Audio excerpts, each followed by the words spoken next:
छत्तीसगढ़ चुनाव के नतीजे आ गए हैं। कांग्रेस में हार के कारणों पर मंथन जारी है। वहीं राज्य में भाजपा की जीत महिलाओं और आदिवासी समुदायों की मजबूत वोट का परिणाम है। चुनाव की तारीखों की घोषणा से पहले ही केंद्रीय गृह मंत्री अमित शाह ने छत्तीसगढ़ में कमान संभाल ली थी। जमीनी स्तर के नेताओं से लगातार फीडबैक ले रहे थे, साथ ही अपनी टीम को वहां चुनाव की रणनीति बनाने के लिए उतार दिया था।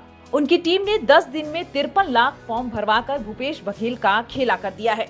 पार्टी की हालिया जीत को लेकर लोगों के अपने अपने आकलन हैं, लेकिन एक चीज साफ है कि महिला मतदाताओं ने छत्तीसगढ़ में बीजेपी को बढ़ चढ़कर साथ दिया है। भाजपा ने छत्तीसगढ़ में महतारी वंदन योजना की घोषणा की है। इसके लिए भाजपा कार्यकर्ताओं का योगदान बड़ा है।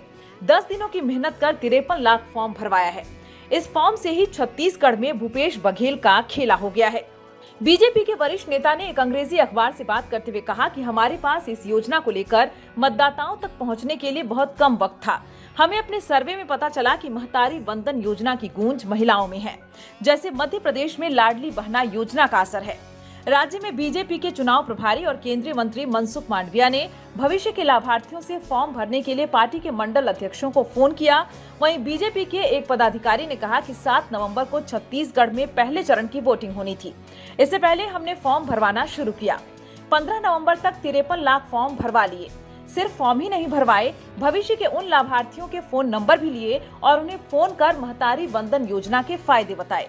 वहीं कांग्रेस ने भी इसी तरह से छत्तीसगढ़ में गृह लक्ष्मी योजना की घोषणा की थी। उन्होंने कहा कि यह घोषणा दिवाली के दिन हुई थी। अगले दिन कोई समाचार पत्र नहीं छपा और टीवी में भी खबरें नहीं दिखीं। यही नहीं, महिलाओं के बाद भाजपा का अगला फोकस आदिवासी सीटों पर था, जहां 2018 के चुनावों में पार्टी का सफाया हो गया था। भाजपा नेता ने कहा कि जब हमने जनजातीय क्षेत्रों का आंतरिक दौरा किया तो हमने पाया कि तेंदुपत्ता संग्रहकर्ताओं के लिए बोनस बहुत कम था। हकीकत में तेंदुपत्ता संग्रहकर्ताओं के लिए बोनस और यहाँ तक कि जूते आदि जैसे उपहारों की रमन सिंह की नीतियों का उनके मन में स्मरण था। हमारी पार्टी ने उनसे वादा किया कि इन क्षेत्रों में सभी को बहाल कर दिया जाएगा। उन्होंने कहा कि बघेल सरकार के खिलाफ पहले से ही सत्ता विरोधी लहर थी। हालांकि वह राजनीतिक रूप से काफी मजबूत थे, लेकिन लोग जानते थे कि असम, यूपी, हिमाचल प्रदेश जैसे अन्य राज्यों में कांग्रेस के चुनावी अभियान के लिए यहाँ से फंडिंग हो रही है। भूपेश सरकार को कांग्रेस का एटीएम कहा जा रहा था। साथ ही भ्रष्टाचार के कई आरोप लग रहे थे। भाजपा ने घोषणा की कि हम धान के लिए 3100 रुपए एमएसपी देंगे। यह कांग्रेस से 100 रुपए अधिक है। हमने किसानों के बीच अपनी बातों को मजबूती के साथ रखा है। इसके साथ ही बड़े नेताओं की अनुपस्थिति में पहचानने योग्य चेहरे भाजपा के लिए फायदेमंद साबित हुई है।